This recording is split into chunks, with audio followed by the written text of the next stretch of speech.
chrétiens d'aujourd'hui négocient avec la parole en main. Ils négocient. Si Dieu n'a pas ouvert la porte de négociation, ne négocie pas. Si Dieu n'a pas donné l'instruction, ne fais pas.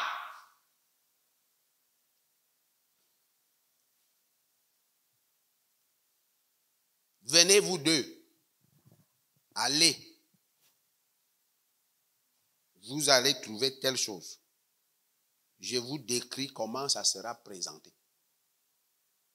Quand vous allez arriver, je ne vous ai pas dit d'aller négocier. Vous partez où? Directement. Là où c'est attaché. Et vous faites quoi? Vous détachez. Opération kamikaze. L'instruction est ferme. Tu as la parole. Et quand tu as la parole, on ne négocie pas.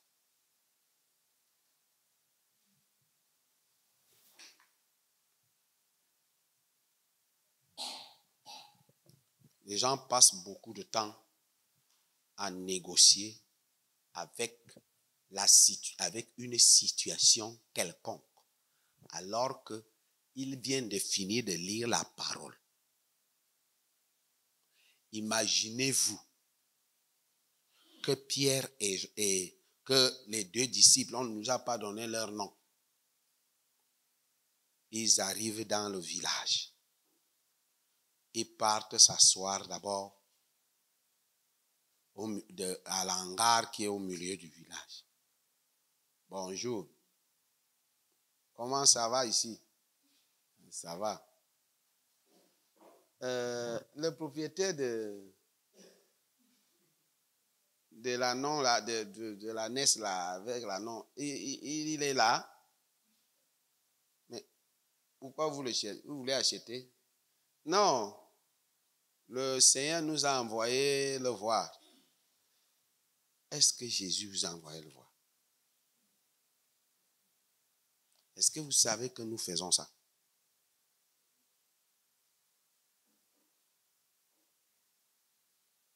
Nous faisons ça. Nous laissons les instructions qui sont dans la parole de Dieu. Nous partons négocier avec Satan. C'est un problème sérieux.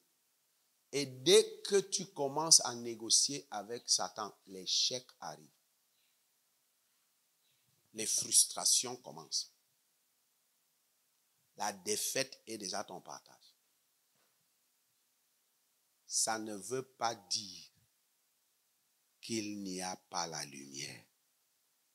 Mais ça veut dire tout simplement que tu es comment? Aveuglé. Je voudrais souhaiter à chacun de vous la très bonne compréhension de ce que je dis là. Parce que si tu ne comprends pas ça, tu vas croire que la régularité à l'église chaque dimanche va t'aider. Ça ne peut pas t'aider. Ça peut même te traumatiser. Parce qu'il y a des moments où tu pars malgré toi. Mais c'est la parole qui est sortie de la bouche de Dieu. Et cette parole, c'est sa gloire. La parole de Dieu, c'est sa gloire. Et quand la gloire de Dieu est déjà là, la gloire de Dieu va exposer l'aveuglement. Si tu ne réussis pas, ton aveuglement est exposé. Les gens vont commencer à découvrir, même si tu caches ça pendant des années, les gens finiront par découvrir que tu es aveugle. Tu n'as pas encore vu, tu ne vois pas Jésus. la lumière. Continuons la lecture. Détachez-les et amenez-les à moi. Détachez et amenez-le-moi. Si quelqu'un vous dit quelque chose, Si quelqu'un vous dit quelque chose, Vous- peu importe, il n'a pas dit que si quelqu'un, il a dit si quelqu'un vous dit comment? Quelque chose. Ça veut dire n'importe quoi qu'il dise. Dites-lui seulement, vous répondrez, le Seigneur en a besoin. répondez seulement, le Seigneur en a Besoin. et c'est tout. Peu importe ce qu'il va vous dire. Il n'a pas dit que sauf si il appelle le chef de village.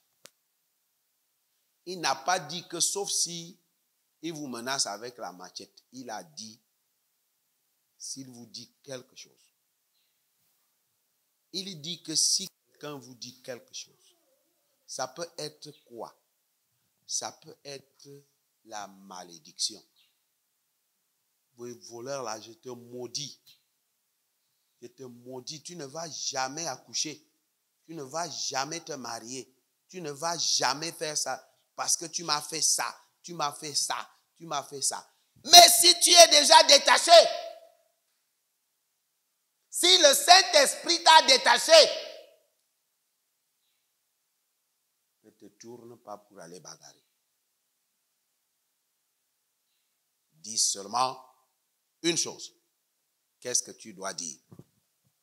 Le Seigneur en a besoin.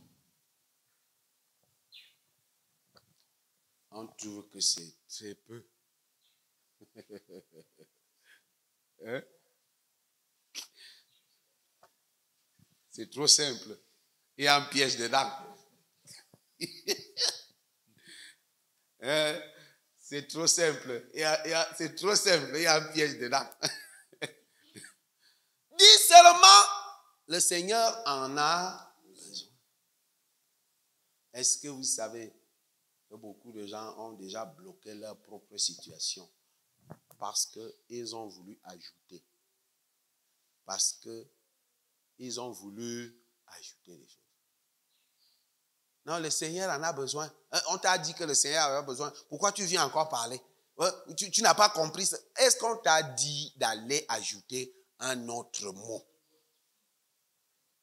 Parce que toi-même, tu as analysé le mot là. Voilà. Toi-même, tu as analysé le mot. Et tu trouves que c'est un petit mot. Ça ne peut pas suffire avec la colère que je vois dans le cœur des gens là. Si je dis seulement ça, ça va créer des problèmes. Ah oui. Tu as donc déclenché toi-même les problèmes. Et à partir de ce moment, la puissance qui est dans cette parole va rester intacte, mais elle ne va pas te servir. Elle ne va pas te servir, mais elle reste intacte. Elle ne bouge pas, parce que c'est toi qui as ajouté autre chose.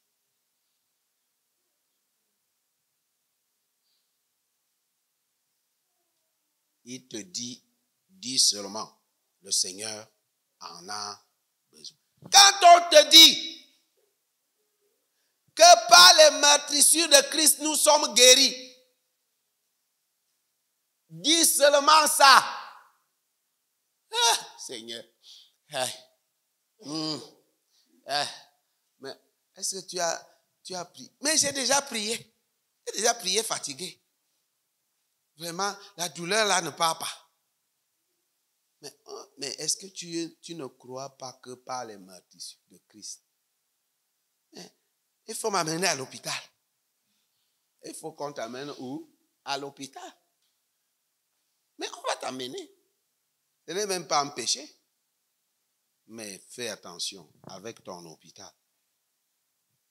Parce que l'hôpital ne peut pas dépasser les meurtrissures de Christ. Nous sommes guéris. Par les meurtrissures de Christ, nous sommes guéris. C'est trop simple. C'est trop simple. Mais tu crois que c'est trop simple. Ça n'a jamais été simple. Ça n'a jamais et ça ne sera jamais simple. C'est la parole qui est plus puissante que tous les médicaments qui restent sur la terre. Et ça ne change jamais de valeur. Mais toi, tu viens d'exposer ton aveuglement. Tu viens d'exposer ton aveuglement. C'est toi qui es aveugle. L'homme est né aveugle. Est-ce qu'il voyait la lumière? Non. Est-ce que la lumière n'existait pas? Si, elle existait bel et bien. Mais lui ne pouvait pas voir. Parce qu'il était comment? Aveugle. Si la situation de ta vie là ne change pas, si tu es sage, il faut commencer par examiner les différentes sortes d'aveuglement qui peuvent exister autour de toi. Au lieu de commencer à bavarder, pose-toi la question, qu'est-ce qu'il y a d'aveuglement à moi? Qu'est-ce qui constitue l'aveuglement en moi? Qu'est-ce qui constitue l'aveuglement en moi? N'accuse pas les démons. Aucun démon ne peut éteindre la lumière. Aucun. Aucun diable de l'enfer ne peut éteindre la lumière. Beaucoup de gens seront devant Dieu accusés par les démons. Au jour du jugement, Dieu l'appelle, viens. Les démons viennent là et dit inutile de parler de lui, c'est un menteur patenté. Il nous a accusés à des choses que nous ne connaissons pas. Il a dit qu'on a fait ça alors que c'est lui-même qui faisait ça. Est-ce que tu peux... Ce que je te dis là est trop simple. C'est trop simple. Mais j'ai peur de te dire que toute la foi chrétienne réside dans ce que Dieu a dit, ce que Jésus a dit. Va lire la Bible, ouvre la Bible. Tu commences à regarder ta situation telle qu'elle se présente et qu'est-ce que Dieu a dit par rapport à cette situation. Si tu n'appliques pas ce que Dieu a dit, tu as un problème. Tu as un problème. Il y a un problème. Est-ce que tu n'es pas aveugle? Est-ce que tu n'es pas aveuglé? L'aveuglement. Bien-aimé, continuons la lecture. Et à l'instant, il les laissera aller. Oui. Or, Or, ceci arriva afin que s'accomplisse ce qui avait été annoncé par le prophète. Ceci arriva afin que s'accomplisse ce qui avait été annoncé par le prophète. Dans des années avant, quelque chose avait été annoncé. Qu'est-ce qui était annoncé? Dites à la fille de Sion. Dites à la fille de Sion, de Jérusalem. Voici, ton roi vient à toi. Ton roi vient à toi. Plein de douceur. Et monté sur un âne. Sur un ânon. Le petit d'une ânesse. Ceci a été annoncé. Ceci a été quoi? Annoncé par le prophète. Par le prophète des centaines et des centaines d'années avant. Ce qui a été annoncé par Dieu des centaines et des milliers d'années avant. Le temps ne peut pas changer cela. Les hommes peuvent changer. S'ils veulent qu'ils se varient, qu'ils soient ce qu'ils veulent. Mais la parole qui a été prononcée par Dieu, ça ne peut pas changer. Amen. Des centaines, des milliers d'années, la parole reste toujours puissante. Amen. Et elle s'accomplit toujours. Amen. Croyez, ne croyez pas. Arrêtez d'accuser qui que ce soit. Le problème, c'est que tu ne crois pas. tu ne crois pas à la parole qui a été annoncée. Et tu attends quoi? Tu n'attends rien parce que tu es aveuglé. Tant que tes yeux ne sont pas ouverts, il n'y a rien qui puisse se produire. Tu seras un jour découragé même.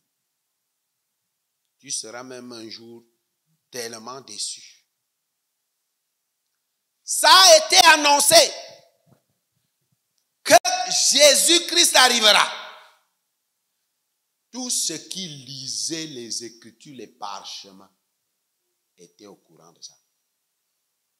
Et puisque ça a été dit, que ça doit s'accomplir, alors la parole que vous allez prononcer est préparée.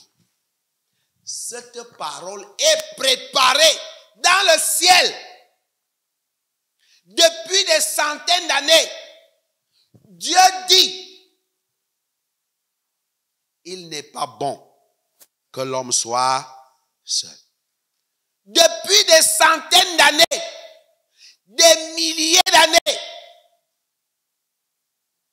Dieu dit. Il ne dit pas que Dieu constata. Je parle à quelqu'un qui estime dans sa tête que le célibat est plus fort. Je ne sais même pas par où commencer avec l'affaire de célibat là.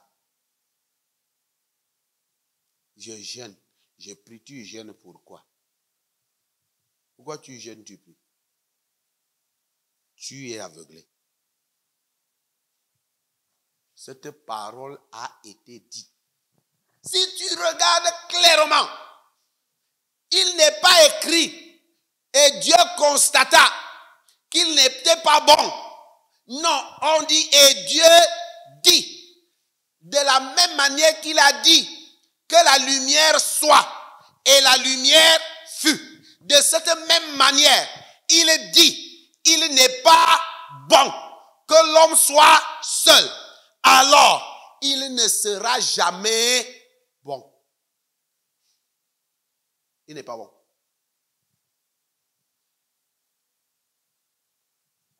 Je vous en prie, tu vas beau discuter, il n'est pas bon. Parce que cela a été dit. Et puisqu'il n'est pas bon, Satan ne peut jamais rendre ça bon. Mais s'il devient bon pour toi, tu es aveuglé. Qu'est-ce qui se passe dans la vie de quelqu'un? Je parle à celui qui pense que c'est trop compliqué. Rien n'est compliqué devant la parole de Dieu. Jésus dit, allez, faites, détachez, amenez-moi. Et si quelqu'un dit quelque chose, si quelqu'un bronche, si quelqu'un déclare quoi que ce soit, alors, simplement, voici ce que vous allez dire. C'est la même chose qui se passe dans ta vie, dans chaque domaine. Tu connais la parole de Dieu. Tu connais ce que Dieu a dit par rapport à ça. Dis ça. Dis ça. Dis simplement ça. Dis ça. Marque l'époque en disant ce que Dieu a dit. Ouais, dis ce que Dieu a dit.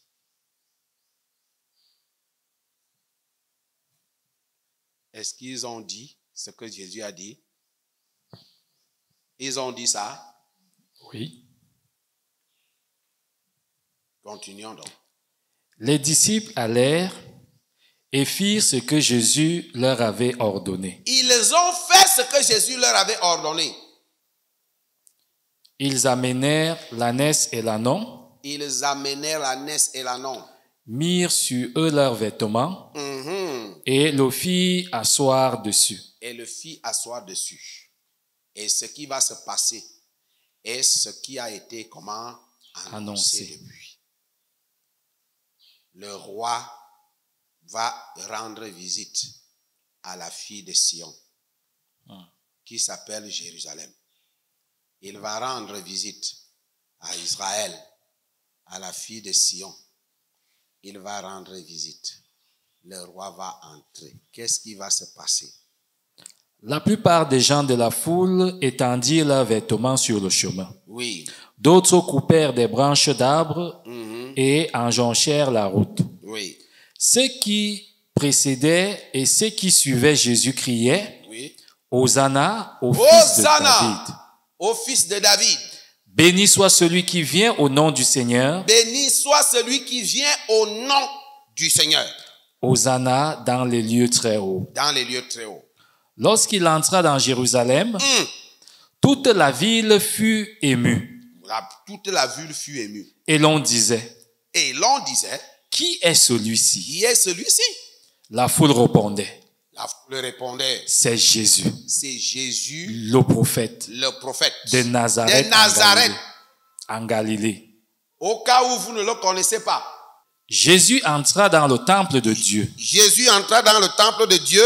Il chassa tous ceux qui vendaient Il chassa tous ceux qui vendaient et qui achetaient dans le temple. et qui achetaient dans le temple. Il renversa les tables des changeurs Il renversa les tables des changeurs. et les sièges des vendeurs de pigeons. Oui, Il leur dit, il leur dit, il est écrit, il est écrit, ma maison sera appelée une maison de prière. ma maison sera appelée une maison de prière. Mais vous vous en faites une caverne de vous en voleurs. faites une caverne de voleurs.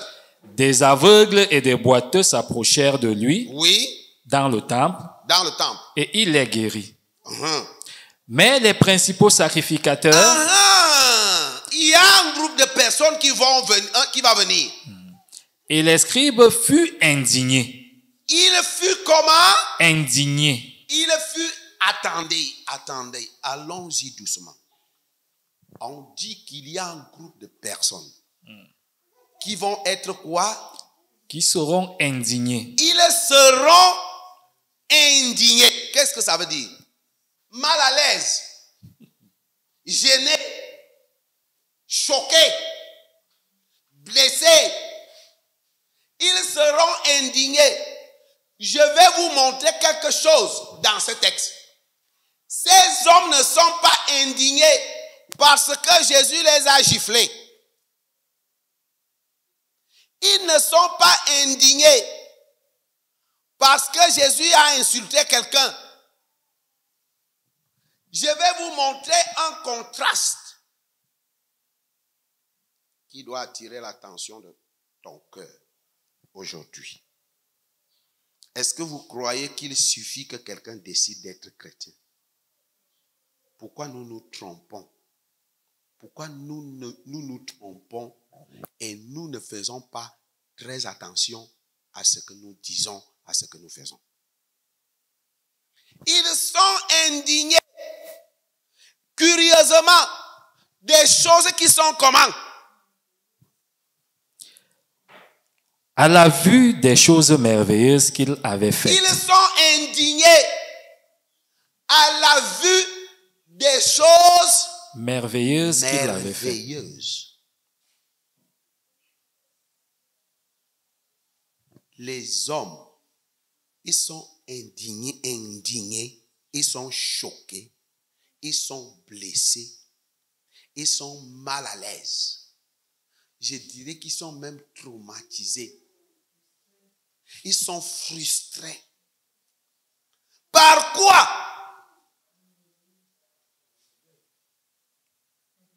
Par des choses merveilleuses. Ah. Est-ce que c'est simple?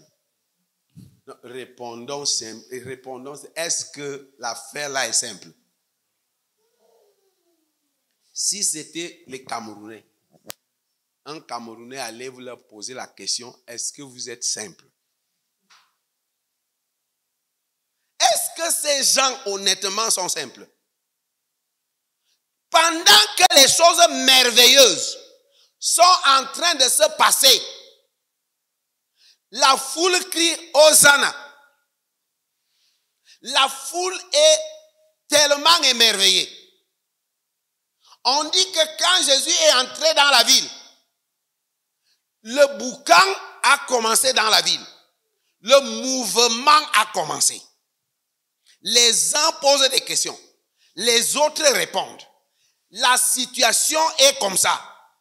Le réveil est déjà entré dans Jérusalem. Le réveil est entré. Mais curieusement, ces choses merveilleuses font du mal à une catégorie de personnes. Est-ce que les choses merveilleuses de Jésus-Christ sont des choses qui ne te rendent pas indigné? Qu'est-ce qui s'est passé ici? Ils sont indignés. Parce que honnêtement, quand les choses merveilleuses arrivent dans la vie d'un aveuglé, l'aveuglé est comment? Indigné.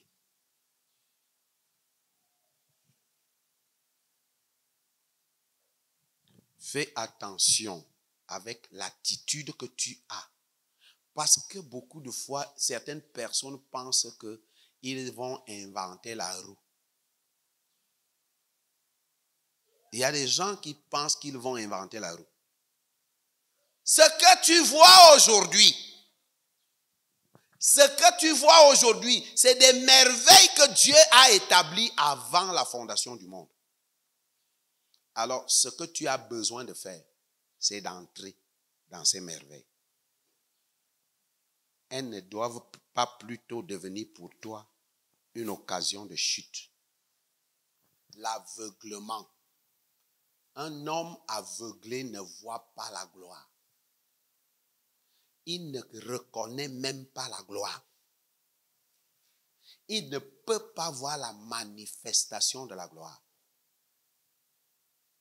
Un homme aveuglé ne peut pas voir la manifestation de la gloire. Je vous en prie, c'est sérieux ce que je vous dis là.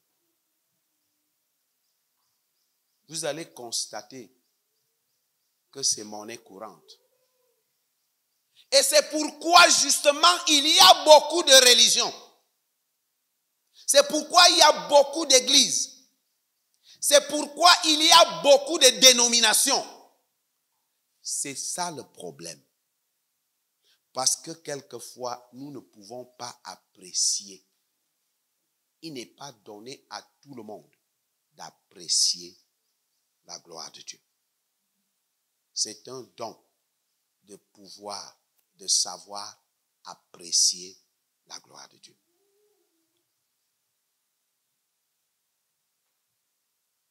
Il n'est pas donné à tout le monde de pouvoir et de savoir apprécier la gloire de Dieu.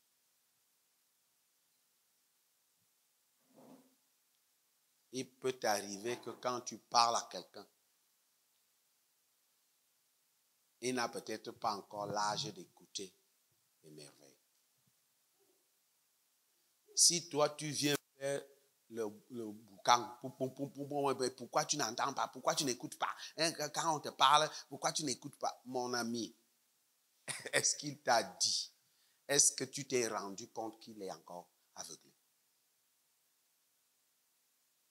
Est-ce que tu sais que c'est une grâce pour quelqu'un de savoir apprécier les choses merveilleuses? Est-ce que vous savez qu'il y a des gens qui n'ont rien à voir avec les choses merveilleuses? Ils mènent leur vie et ils veulent que Jésus soit là pour régler leurs problèmes, les choses qui les intéressent dans leur vie, leur corps, leur mentalité. Et l'Église est comme ça aujourd'hui. Et c'est pourquoi beaucoup de gens, beaucoup d'hommes de Dieu se trompent. Ils tombent dans ces pièges-là. Dès qu'il loue une salle, il fait les affiches, les annonces, il voit comment la salle est remplie, ça monte dans sa tête. Il a déjà une grande église. Quand tu vas arriver dedans, tu trouves une grande salle remplie des aveuglés. Ils ne comprennent rien. Et si toi, tu viens avec tes yeux ouverts, tu veux venir parler là, il va même te chasser. Il dit, tu viens dire quoi là? Les hommes aveuglés, parce que l'aveuglement est une chose dangereuse dans la vie d'un homme qui veut devenir vrai chrétien et qui veut progresser. Je vous dis que c'est trop dangereux. Oui, apparemment, ça bouillonne dans ton cœur. J'ai une question. Depuis, on parle du malvoyant. Et qu'en est-il de celui qui est aveuglé par le trop plein de lumière? Par le trop plein de lumière. Le trop plein de lumière. Oui, un peu comme l'insecte. Quand l'insecte s'approche un peu trop de la lumière, oui, il est grillé. Le trop plein de lumière, il est aveuglé. Si la lumière dépasse, si la lumière t'étouffe, c'est que tu es aveuglé. Ça veut dire que la lumière t'aveugle. Mais ce n'est pas la lumière qui t'aveugle, c'est toi qui es aveugle.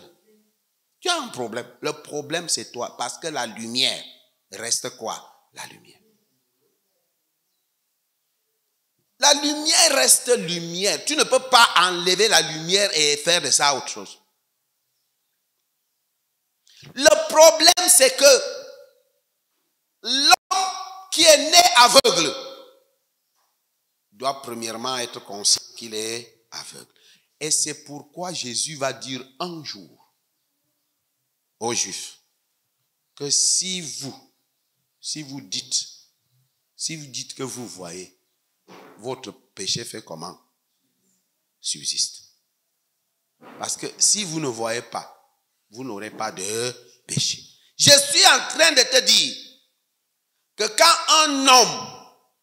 un homme cherche Jésus et qu'il prouve à Jésus que je ne vois pas, je ne connais rien, je cherche ta face. Seigneur, aide-moi.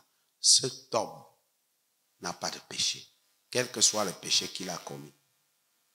Mais si un homme pense qu'il voit, et c'est pourquoi il est important d'être d'abord conscient du fait que la lumière vient de Dieu. Je voudrais dire à quelqu'un aujourd'hui qu'il faut accepter. Il faut que tu acceptes lorsque la lumière, la gloire de Dieu expose ton aveuglement. Quand la gloire de Dieu expose ton aveuglement. Et c'est de ça qu'on vient de parler.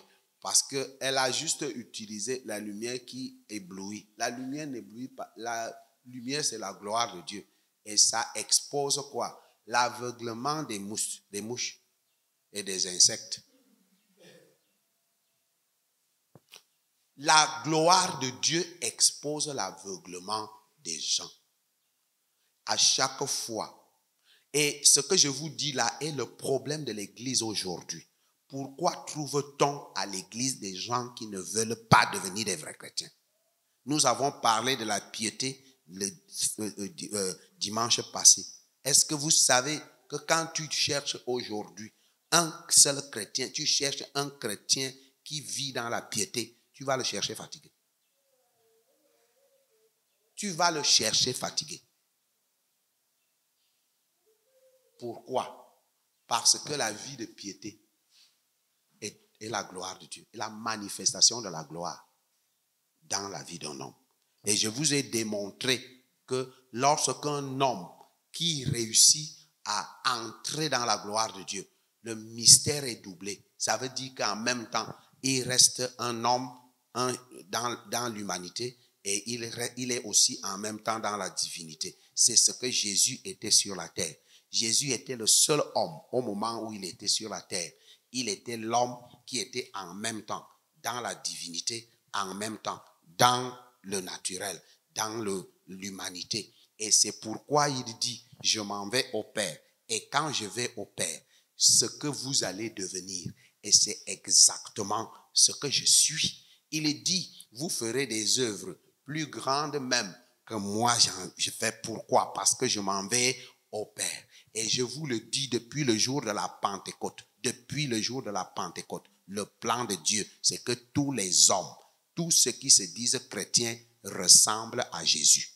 Il n'y a pas deux sortes de chrétienté. La chrétienté se résume à l'homme Jésus sur la terre. Il est Dieu et il est humain. Si tu quittes de là, si ce n'est pas ça qui est la motivation de ton cœur, il faut laisser. Il faut laisser. Bon, c'est un bon conseil que je te donne. Parce que tu vas perdre le temps pour rien. Tu dois devenir. La gloire de Dieu expose ton aveuglement. Parce que dans la gloire de Dieu, ce que Dieu a dit s'accomplit. Pourquoi ça ne s'accomplit pas? Parce que tu es aveuglé. Accepte qu'on te le dise. Ça peut te faire mal, mais c'est bien ce mal. Comme Paul a dit que la tristesse, il y a une certaine tristesse qui est positive. Paul a dit que quelquefois, il vaut mieux que tu tombes dans la tristesse là. Parce que cette tristesse va t'amener à réfléchir. Ça va t'amener et au finish, ça te conduira à devenir, à t'examiner, à te poser des questions. Quand tu dis être chrétien, si les choses que Dieu a dit dans ta vie ne s'accomplissent pas, n'insiste pas à vouloir chercher d'autres hommes de Dieu. Parce que si un homme de Dieu te dit ce que je te dis là, et que tu le laisses pour aller chercher un autre homme de Dieu, mon ami, en partant, prends un bâton blanc. Cherche un bâton blanc. Parce que le bâton blanc là va te permettre au moins de... Cherche ça. Si un homme de Dieu te dit ce que je te dis là, ce que Dieu a dit, si ça ne s'accomplit pas dans ta vie, arrête-toi. Calmement, assieds-toi. Commence à examiner toi-même. Tu vas trouver là où l'aveuglement était. Parce que dès que Dieu trouve dans ton cœur qu'il y a l'aveuglement et que dans ton cœur, tu as envie de quitter cette vie des ténèbres, Dieu viendra t'aider. Ne sois pas comme ceux-ci qui voient les merveilles de Dieu et ils sont indignés. Les gens voient les merveilles de Dieu, ils sont indignés. Comment peux-tu voir les merveilles de Dieu et tu t'indignes? Qu'est-ce qui ne va pas avec toi? Les Camerounais posent cette question. C'est quoi avec toi? Non, c'est sérieux ce que je vous dis là. Les gens ont déjà multiplié les différentes sortes de christianisme. Tout comme les différentes sortes de prières et de jeûnes. Ils ont déjà multiplié aussi les plusieurs façons de chrétienté. Ils ont des formules de chrétienté. Ils ont déjà épuisé même les formules. Tu vas entendre des formules et des formules et des formules dans la vie chrétienne aujourd'hui. Des formules et des formules. Ils ont des noms, ils ont des choses, et tout ça, on cherche seulement une chose. Les choses que Dieu a déjà dit dans la Bible. Il n'y a pas autre chose dans la vie chrétienne. C'est ce que Dieu a dit dans la Bible. C'est ça que tu dois accomplir. C'est ça que tu dois faire. Je vous en prie. C'est ça que tu dois faire. Ne fais pas autre chose. Ne fais pas autre chose. N'essaye pas de faire autre chose. Tu seras frustré. Ils ne sont pas indignés par leur propre mentalité, mais ils sont indignés des choses merveilleuses. Comment peut-on être indigné des choses merveilleuses? La foule chante Hosanna. Les autres ne sont pas contents. La foule crie Hosanna. Les autres ne sont pas contents. La gloire de Dieu, ce matin, invite quelqu'un à accepter, quitter l'aveuglement. Et si nous lisons quelques textes qui vont nous aider, parce qu'un homme peut être aveuglé. Un homme peut être aveuglé sans se rendre compte. Et c'est de ça qu'il s'agit. Prends Matthieu chapitre 15, verset 14. On va lire ça rapidement. Chacun ouvre sa Bible. Celui-ci finit de lire. L'autre fouille déjà. Pendant que quelqu'un qui est en train de prendre Matthieu 15, 14. L'autre prend Matthieu 23, 16. Matthieu 15, verset 14. Oui. Laissez-les, ce sont des aveugles qui conduisent des aveugles. Ce sont des aveugles qui conduisent des aveugles. Ce sont des aveugles qui conduisent. Il y a une catégorie de personnes. Lui-même est aveugle dans sa vie. Mais il veut conduire les autres aveugles. Imaginez-vous que tu as un bâton blanc. Et un rang est derrière toi, avec des bâtons blancs. Ils vont aller loin. Mais soyons sérieux. Il y a des aveugles. Comment tu reconnais? Comment découvrir que tu es aveugle? Bien-aimé, comment tu peux découvrir que tu es aveugle? Quelqu'un lit 23, Matthieu 23. J'ai dit qu'on ouvre ça vite. Matthieu 23, 16. Malheur à vous, guide aveugle. Malheur à vous. Guide aveugle. Qui dit, si quelqu'un a juré par le temple, ce n'est rien. Mais si quelqu'un a juré par l'or du temple, il est engagé. Malheur à vous quoi? Un guide aveugle. Regardez comment quelqu'un peut dire qu'il est guide. Qu'il est guide, il est leader. Lui-même ne connaît pas le chemin. Vous pouvez entendre ça. Quelqu'un dit qu'il dirige les gens. Lui-même ne connaît pas le chemin.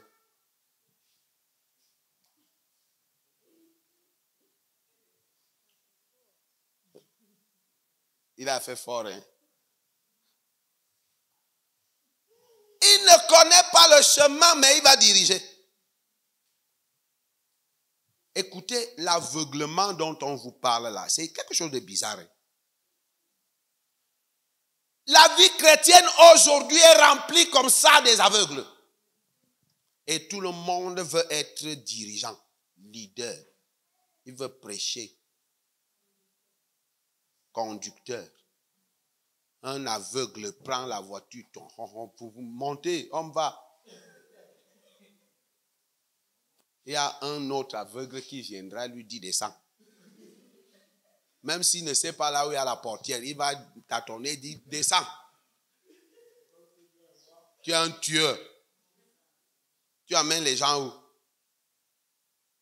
Un aveugle ne peut pas diriger. Alors comment il arrive aux gens que les simples éléments, les merveilles que Dieu a menées dans ta vie, tu n'arrives même pas encore à les positionner dans ta vie. Mais tu veux diriger les gens. Tu veux les amener où? Où? Tu ne peux pas diriger les gens tant que tu demeures aveugle. Il faut d'abord que Jésus t'ouvre les yeux. Et quand Jésus t'a ouvert les yeux, tu vas voir la lumière. Mais si la lumière là t'éblouit, il faut encore rentrer voir Jésus. Si la lumière t'éblouit, il faut encore voir Jésus. Il faut aller voir. Tu ne vois pas encore bien. Tu ne vois pas encore bien, c'est la vérité. Si la lumière t'éblouit, c'est pourquoi il arrive souvent quand la parole de Dieu sort et qu'elle te saisit, tu reconnais au-dedans de toi que ce que la parole de Dieu dit là me concerne, c'est vrai. Au lieu que tu te mets dans la repentance, c'est pourquoi vous voyez les chrétiens, ils ne se repentent jamais. C'est fini. On a l'impression que la repentance est finie. Dans l'église aujourd'hui, tu vois encore les gens se repentir. Les têtes sont debout comme ça. Oh Seigneur, pardonne-nous. C'est tout. La repentance, celle qui amène l'homme à regretter son péché, à regretter son ignorance. La repentance qui t'amène à l'humilité. Ils sont peu aujourd'hui. Ils savent pleurer quand tu leur as dit quelque chose de mal. Un gros mot. Il va pleurer 2 jours. Il me dit des gros mots comme ça. Vraiment, il me dit. Mais il ne peut pas pleurer devant son propre péché. Matthieu chapitre combien encore? 17. Non. 16, 17. Est-ce que tu as lu le verset 17? Lis le verset 17. Insensé et aveugle, car lequel est le plus grand, l'or ou le temple qui sanctifie l'or? L'or ou le temple qui sanctifie l'or. Qu'est-ce qui est plus grand? Qu'est-ce qui est plus grand? On considère l'or et on ne considère pas le temple qui sanctifie l'or. C'est ça le problème. C'est ça le problème. Le verset 19 dit quoi? Toujours dans le même chapitre. Verset 19. Oui. Insensé et aveugle. Insensé et aveugle. Car lequel est le plus grand? Oui. L'offrande ou l'autel qui sanctifie l'offrande? L'offrande ou l'autel qui sanctifie l'offrande. Parce que les gens considèrent plus l'offrande que l'autel même. Donc Jésus est moins grand. C'est pourquoi vous voyez les aveugles en train de dire: Sainte Marie, Mère de Dieu, priez pour nous pauvres pécheurs, maintenant et à l'heure de notre mort. Amen. Plein de grâce, le Seigneur est avec toi. Tu es bénie parmi toutes les femmes. Et le fruit de tes entrailles est aussi béni. Vous écoutez ça. Écoutez, vous ne pouvez pas imaginer le scandale que l'aveuglement peut donner aux hommes. Ils disent que Marie est bénie et comme il est béni, le fruit de ses entrailles aussi est béni. C'est Jésus qui est aussi béni parce que Marie est bénie. Vous imaginez ça? L'aveuglement peut détruire l'homme. Ils sont capables d'imaginer naturellement. Ils sont limités dans la nature, dans la pensée humaine. Ils ne savent pas que Marie, c'est Jésus qui sanctifie Marie. C'est Jésus qui sanctifie Marie. Le passage de Dieu au travers d'elle l'a bénie. Ça n'a même pas, elle n'est qu'une infime bénédiction de la grandeur de Jésus. Infime. Mais on ouvre la bouche, on prononce des scandales et on enseigne ça dans des doctrines. Et des gens dans le monde entier des millions de personnes, des milliards de personnes sont en train de déclarer devant le monde entier que et Marie est bénie et Jésus aussi et Jésus le fruit de ses entrailles. Et vous dites que vous êtes des chrétiens. Vous dites que vous êtes des chrétiens. C'est pourquoi on peut se trouver en train de prier Marie, qui n'est pas omniprésente, qui est un être humain simple. On le prie au Cameroun, on l'a pris aux États-Unis, on l'a pris, elle n'est même pas capable d'être dans 2 chambres à la fois. Elle est en un endroit une seule fois et elle n'est même plus sur la terre. La Bible dit que les morts ne connaissent pas ce qui se passe sous le soleil. Marie est morte. Elle se repose en paix. Paix à son âme. Elle attend le dernier jour. Elle n'a plus rien à faire. Elle n'a d'ailleurs rien fait. Elle n'a fait que ce que Jésus lui a permis de faire. Et elle est bénie en fonction de ça. Elle n'était même pas chrétienne. Elle est devenue chrétienne. Marie est devenue chrétienne. Mais l'aveuglement satanique amène des milliards de personnes à entraîner les autres dans une sorte d'aveuglement total. Et c'est pourquoi lorsqu'on vous dit, faites attention à ce que vous faites, aux doctrines que vous apprenez, les choses que vous apprenez à l'Internet. J'ai reçu une jeune fille. On a prié pour elle. Elle dit qu'elle était assise à la télévision et quelqu'un lui a donné une formule de jeûne. Elle s'est retrouvée en train de faire plus de 3 mois sans dormir. Et même plus. Vous pouvez vous imaginer, plus de 3 mois sans dormir. Un être humain qui dépasse même 1 semaine, atteindre 2 semaines sans fermer l'œil, il est encore normal. Elle était devenue possédée. Qu'est-ce qui s'est passé? Elle n'avait même plus son corps.